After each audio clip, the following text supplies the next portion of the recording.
Hi, today in front of me Sony Xperia 5 Mark IV, and I'll show you how to check battery temperature with Ampere app on this device.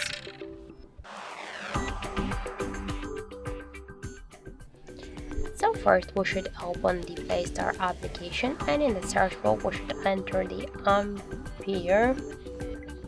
So now we should get this application. That's why tap to install and wait a couple of seconds. After that, we should tap to open the app, click yes agree, we close, and on the left down corner tap to OK. Now we can see here the information about our battery temperature, and in my case that's 25 degrees.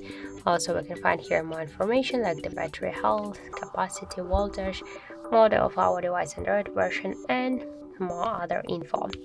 So that's it, thank you for watching, and if you find this video helpful, don't forget to leave a like, comment, and to subscribe our channel.